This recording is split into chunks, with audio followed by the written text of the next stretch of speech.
India market invest মাইন্ডসেটে আপনাদের স্বাগত। যা চাই নতুন এসেছেন তাদেরগুলো প্লিজ চ্যানেলটাকে সাবস্ক্রাইব করবেন, লাইক করবেন, বেল আইকনটা প্রেস করবেন, তার সাথে অল বাটনটা প্রেস করবেন, নোটিফিকেশন সঙ্গে সঙ্গে আপনাদের কাছে গিয়ে পৌঁছাবে। ওএনজিসি, অয়েল এবং ন্যাচারাল গ্যাস কর্পোরেশন লিমিটেড, কোম্পানিটাকে দেখলে দেখা যাবে, দেখুন আজকের দিনে কোম্পানিটা 1.37% একটা আফসাইড মুভমেন্ট দেখাচ্ছে, যেখানে এই কোম্পানিটা বুঝতেই পারছেন যে ন্যাচারাল গ্যাস এবং অয়েলকে কী করে এক্সপ্লোর করে। তো এই কোম্পানিটাকে দেখলে দেখা যাবে, দেখুন লাস্ট এক বছরে কোম্পানিটা 61% রিটার্ন দিয়েছে, যেখানে কোম্পানিটার যদি 5 বছরে দেখলে দেখা যাবে 127% রিটার্ন দিয়েছে। তো প্রায় 4.5 লাখ কারোর হচ্ছে মার্কেট ক্যাপ এই কোম্পানিটার। তো এই কোম্পানিটাকে নিয়ে একটা ফাটাফাটি ভালো নিউজ পাওয়া যাচ্ছে এবং তার সাথে কিন্তু একটা খারাপ নিউজও পাওয়া যাচ্ছে। তো যেখানে দুটো দিগ্গজ ব্রোকিং হাউস দুরকম কথা বলছে, তো এই জায়গায় দাঁড়িয়ে আপনি কী করবেন? তো চলুন আগে ভালো নিউজটা দেখি। দেখুন স্যার, ওএনজিসি আজারবাইজান তার সাথে কিন্তু কী করেছে, একটা ডিল করেছে, যেখানে মর্গান স্ট্যানলি দিগ্গজ গ্লোবাল ব্রোকিং হাউস তারা 45% আফসাইড মুভমেন্টের কথা বলছে। স্যার এই নিউজটা আজকেরই news, 24 September 2024 news. ONGC sign করেছে আজারবাইজানের সাথে, যেটা একটু আগে আমি দেখালাম, যেখানে কি সাইন করেছে, addendum to existing production sharing agreement, অর্থাৎ পিএসএ, ফর কিসের জন্য?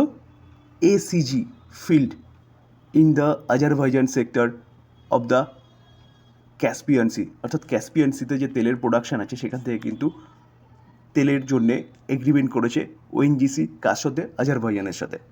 তো এটা হচ্ছে ভালো নিউজ, যার জন্যই কিন্তু দিগ্গজ international broking house Morgan Stanley তারা এই কোম্পানিটাকে ওভারওয়েট রেটিং দিয়েছে এবং টার্গেট কত দিয়েছে? টার্গেট দিয়েছে 430। তো কারেন্ট মার্কেট প্রাইস থেকে কিন্তু কতটা মুভমেন্টের কথা বলছে?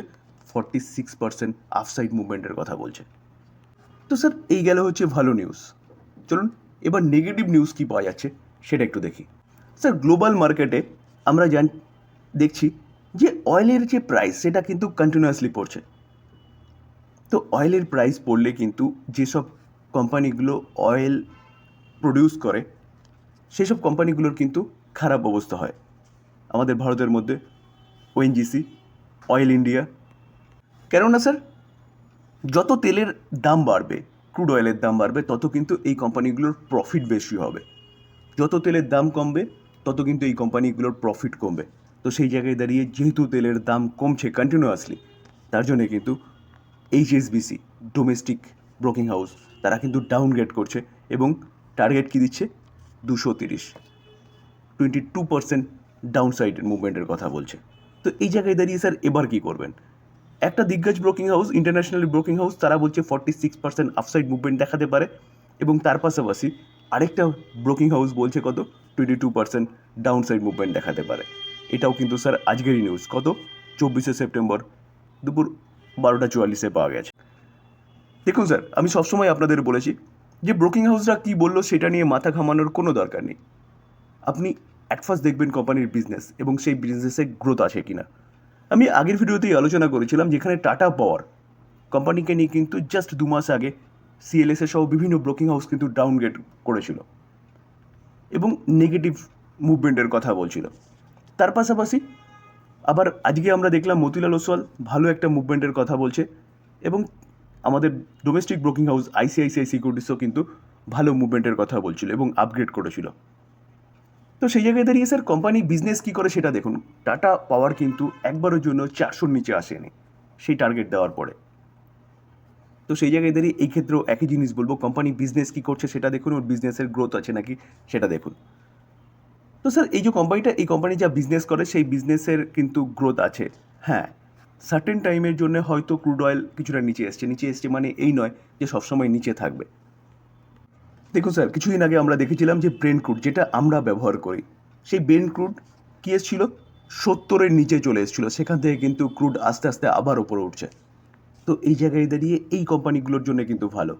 তো আমি যেটা একটু আগে বললাম যে সবসময় যে নিচে আসবে এরকম ব্যাপার নয়, ক্রুড কিন্তু আবার ভালো আফসাইড মুভমেন্টও দেখাতে পারে। তবে সবচেয়ে খারাপ ব্যাপার কি, যে এই ক্রুড অয়েল যত বাড়বে না তত কিন্তু আমাদের দেশের ইনফ্লেশন বাড়তে শুরু করবে। কারণ কি? কারণ আমাদের দেশের 80% তেল কিন্তু বিদেশ থেকে আমদানি করা হয়, অর্থাৎ ক্রুডের দাম যত বাড়বে তত আমাদের কস্টিং খরচা বাড়বে, আর যত কস্টিং খরচা বাড়বে তত কিন্তু আমাদের কী হবে, আমাদের ইনফ্লেশন বেড়ে যাবে। তবে ওএনজিসি বা অয়েল ইন্ডিয়া এইসব কোম্পানির জন্য ভালো। তো সেই জায়গায় দাঁড়িয়ে স্যার এবার চিন্তাভাবনা আপনি কী করবেন এই কোম্পানি নিয়ে। তবে এই কোম্পানিটা কিন্তু এখন রিনিউয়েবল সেগমেন্টেও কাজ করছে, অর্থাৎ বিজনেসটা কিন্তু ডাইভার্সিফাইড করছে, যেখানে এই কোম্পানি খুব ভালো কাজ করছে, এগ্রেসিভলি কাজ করছে। যখন থেকে আপনি চার্ট দেখলে বুঝতে পারবেন, যখন থেকে গভর্নমেন্ট রিনিউয়েবল সেক্টর নিয়ে কাজ শুরু করেছে তখন থেকে কিন্তু এই কোম্পানিটাও ভালো একটা মুভমেন্ট দেখিয়েছে। দেখলে দেখা যাবে, দেখুন 2020 থেকে দেখলে দেখা যাবে কত 328% একটা আফসাইড মুভমেন্ট দেখাচ্ছে। স্যার কেপিআই গ্রিন এনার্জি, দেখুন আজকের দিনে দেখলে দেখা যাবে এই কোম্পানিটা 5% একটা আপার সার্কিট মেরেছে, যেখানে আমরা লাস্ট 5 দিনে দেখতে পারবো কোম্পানিটা কিন্তু প্রায় 5.5%-এর কাছাকাছি মুভমেন্ট দেখিয়েছে। কোম্পানিটা হাই কত মেরেছে? কোম্পানিটা হাই মেরেছে 1116। তো 1116 হাই মেরেছে, সেখান থেকে কিন্তু অনেকটা ডিসকাউন্টে চলছে। তো রিসেন্টলি আমরা দেখেছিলাম কোম্পানিটা কী করেছিল, স্প্লিট দিয়েছিল। তো দেওয়ার পরে 1 মাসের চার্ট যদি দেখি 5% ডাউনসাইড মুভমেন্ট দেখাচ্ছে। আমরা যদি 6 মাসের চার্ট দেখলে দেখা যাবে কত 13% আপসাইড মুভমেন্ট দেখাচ্ছে। কিন্তু হাই থেকে অরিজিনালি দেখলে দেখা যাবে এই কোম্পানিটা প্রায় 21-22% ডাউনসাইড মুভমেন্ট কিন্তু দেখাচ্ছে। তো কোম্পানিটা কাজ কী করে? রিনিউয়েবল সেগমেন্টে, বিশেষ করে সোলার এনার্জি নিয়ে কাজ করে। তো আপনার যদি মনে হয় যে রিনিউয়েবল সেগমেন্ট ভালো করবে, তাহলে এই কোম্পানিটাও কিন্তু ভালো করতে পারে, যেখানে অলরেডি কোম্পানিটা ভালো করেছে। 1 বছরে দেখলে দেখা যাবে কোম্পানিটা 212% রিটার্ন দিয়েছে। আমরা যদি 5 বছরে দেখলে দেখা যাবে 9,893% রিটার্ন দিয়েছে। মার্কেট ক্যাপ কত? Only for 11,000 crore. তো স্যার এই কোম্পানিটা কিন্তু অনেক দূর পর্যন্ত যেতে পারে, যেখানে 11,000 থেকে 22,000 ডবল হতে কিন্তু বেশি সময় লাগবে না। তো এই কোম্পানিটা কিন্তু আপনি আপনার রাডারে রাখতে পারেন। এখান থেকে এই কোম্পানিটা কিন্তু ভালো রিটার্ন দিতে পারে, যেহেতু এই কোম্পানিটা সোলার এনার্জি নিয়ে কাজ করছে। তো গভর্নমেন্ট যে লক্ষ্যমাত্রা রেখেছে সেই লক্ষ্যমাত্রায় পৌঁছাতে গেলে কিন্তু এই কোম্পানিটাকে অনেক কাজ করতে হবে বা ক্যাপেক্স করতে হবে, যেখানে কোম্পানিটা আমরা দেখতে পাচ্ছি কত 22% মতন কিন্তু ডাউনসাইডে রয়েছে। এই কোম্পানিটা আপনি রাডারে রাখতে পারেন। তবে ডিসক্লেমার দিয়ে রাখি, কোনো বাই সেল রেকমেন্ডেশন নয়, ভালো কোম্পানি তাই আলোচনা করলাম লার্নিং পারপাস। ওয়ারি রিনিউয়েবল টেকনোলজি লিমিটেড, এই কোম্পানিটাকে দেখলে দেখা যাবে, দেখুন এই কোম্পানিটাও কিন্তু 5% একটা আপার সার্কিট মেরেছে। আমরা যদি লাস্ট 5 দিনের রিটার্ন দেখলে দেখা যাবে এই কোম্পানিটা 22% আপসাইড মুভমেন্ট দেখাচ্ছে, যেখানে গভর্নমেন্ট রিইনভেস্টমেন্টের যে সামিট করেছে রিনিউয়েবল সেগমেন্টে, সেখানে কিন্তু স্পষ্ট জানিয়ে দিয়েছে, যদিও বা আগেও জানিয়েছিল, যে 2030-এর মধ্যে 500 গিগাওয়াট পাওয়ার জেনারেশন করবে। কোথা থেকে? রিনিউয়েবল সেক্টর থেকে। তো এই কোম্পানিটা কিন্তু কি করে, টোটাল সেট আপটা তৈরি করে রিনিউয়েবল, বিশেষ করে রিনিউয়েবল সেক্টরে সোলার এনার্জি নিয়ে কাজ করে। তো সোলার এনার্জির টোটাল সেট আপটা কিন্তু এই কোম্পানিটা তৈরি করে। তো তারপর থেকেই কোম্পানিটার মধ্যে কিন্তু একটা ভালো মুভমেন্ট দেখা গেছে, অর্থাৎ গভর্নমেন্ট চিন্তাভাবনা করছে, সেটা ইমপ্লিমেন্ট করবে, আর ইমপ্লিমেন্ট করলে কিন্তু এই কোম্পানির বিজনেস বাড়বে। তো তার জন্যই কিন্তু এই কোম্পানিটা লাস্ট 5 দিনে 22% একটা আপসাইড মুভমেন্ট দেখাচ্ছে। দেখুন লাস্ট 1 মাসে দেখলে দেখা যাবে 41%, কিন্তু যদি আমরা 6 মাসে দেখি তাহলে হাই থেকে দেখলে দেখা যাবে কোম্পানিটা কিন্তু অনেকটা নিচে চলে এসেছিলো। কতটা? অ্যাপ্রক্সিমেট 50% কারেকশান হয়েছিল। তো এখন কতটা চলছে দেখুন, এখন দেখলে দেখা যাবে এখনও কিন্তু কোম্পানিটা তার হাই থেকে 30%-এর নিচে আছে। তবে স্যার রিস্কি কোম্পানি, একটু চিন্তাভাবনা করে যাবেন। যেখানে কোম্পানিটার যদি আমরা রিটার্ন দেখি, রিটার্ন কিন্তু ব্যাপক বানিয়ে দিয়েছে। দেখুন 1 বছরে 700% রিটার্ন দিয়েছে। আমরা যদি 5 বছরে দেখলে দেখা যাবে 67,129% রিটার্ন দিয়েছে। তো বিজনেস মডেল ভালো, গভর্নমেন্ট চিন্তাভাবনা করছে, যে বিজনেস করছে সেটা ফিউচার ওরিয়েন্টেড বিজনেস, সব ঠিক আছে, কিন্তু তাও একটু কনসাসলি চিন্তাভাবনা করবেন এই কোম্পানি নিয়ে। তবে যদি ইনভেস্টমেন্ট করতে হয় তাহলে এমন অ্যামাউন্ট ইনভেস্টমেন্ট করা উচিত যেখানে যেই অ্যামাউন্টটা কিন্তু জিরো হয়ে গেল আপনার পোর্টফোলিওতে বা আপনার জীবনে যেন কোনো প্রভাব না ফেলে। অর্থাৎ বলার বিষয় হচ্ছে এটাই, যে বিশাল একটা লামসাম অ্যামাউন্ট এইসব কোম্পানিতে না ইনভেস্টমেন্ট করাটাই বেটার হবে। আরইসি দেখলে দেখাবে কোম্পানিটা আজকের দিনে কিন্তু 1%-এর ওপরে একটা আপসাইড মুভমেন্ট দেখাচ্ছে। তো কোম্পানিটা কাজ কী করে দেখুন, কোম্পানিটা হচ্ছে পাওয়ার সেগমেন্টে ফাইন্যান্স প্রোভাইড করে। যেহেতু পাওয়ার সেগমেন্টে আস্তে আস্তে ডাইভার্সিফাইড হচ্ছে কোথার দিকে, রিনিউয়েবল সেক্টরে, তো এখন কিন্তু এই কোম্পানিটা রিনিউয়েবল সেগমেন্টেই ফাইন্যান্স প্রোভাইড করছে। তো এনবিএফসি কোম্পানি দেখলে দেখা যাবে 1 বছরে ডবল বানিয়ে দিয়েছে, এবং 5 বছরে দেখলে দেখা যাবে কোম্পানিটা কিন্তু 479% রিটার্ন দিয়েছে।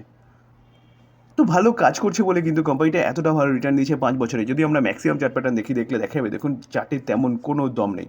যেখানে একই জায়গায় ঘোরাফেরা করছিল। এখন কেন দৌড়েছে? দৌড়ানোর পিছনে কারণ কিন্তু কোম্পানিটার এখনকার বিজনেস, অর্থাৎ রিনিউয়েবল সেক্টরের বিজনেস। তো আজকের দিনে এতটা ভালো মুভমেন্ট দেখানোর পিছনে কারণ কি? কোম্পানিটাকে নিয়ে কিন্তু একটা ভালো নিউজ পাওয়া যাচ্ছে। চলুন নিউজ কী পাওয়া যাচ্ছে সেটা দেখি। দত্ত পাওয়ার ইনফ্রা, অর্থাৎ পাওয়ার সেগমেন্টের একটা ছোটোখাটো কোম্পানি বলতে পারেন, যেই কোম্পানিটার সাথে কী করেছে, সাইন করেছে ফাইন্যান্সিয়াল এগ্রিমেন্ট, অর্থাৎ ফাইন্যান্সিয়াল সাপোর্ট দেবে কে? আরইসি, রিনিউয়েবল সেক্টরের প্রজেক্টের জন্য। তো স্যার এটা কিন্তু বলতে পারেন যে কোম্পানির বিজনেস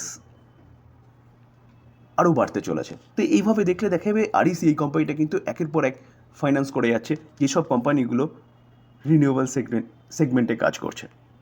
দেখুন এই আর্টিকেলটা দেখলে আরও একটু ভালো বুঝতে পারবেন। The memorandum of understanding was sign at recently fourth global reinvestment summit, অর্থাৎ ফোর্থ গ্লোবাল যে রিইনভেস্টমেন্ট সামিট হয়েছে গুজরাটে, যেটা একটু আগে আমি বলেছিলাম ওয়ারি এবং কেপিআইকে নিয়ে আলোচনা করার সময়, সেখানেই কিন্তু এই দত্ত পাওয়ারের সাথে আরইসির সাইন হয়েছে এই এগ্রিমেন্ট।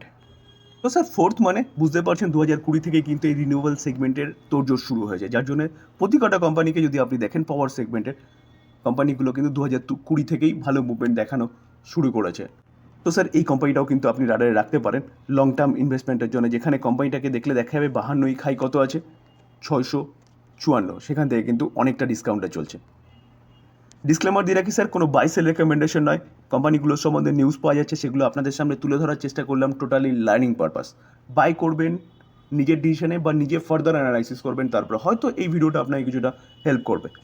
আলোচনা এই পর্যন্ত। যদি ভালো লাগে, যারা চ্যানেল নতুন আসছেন তাদের কোনো প্লিজ চ্যানেলটাকে সাবস্ক্রাইব করবেন, লাইক করবেন, বেল আইকনটা প্রেস করবেন, তার সাথে অল বাটনটা প্রেস করবেন, নোটিফিকেশন সঙ্গে সঙ্গে আপনাদের কাছে গিয়ে পৌঁছবে। থ্যাংক ইউ, ভালো থাকবেন।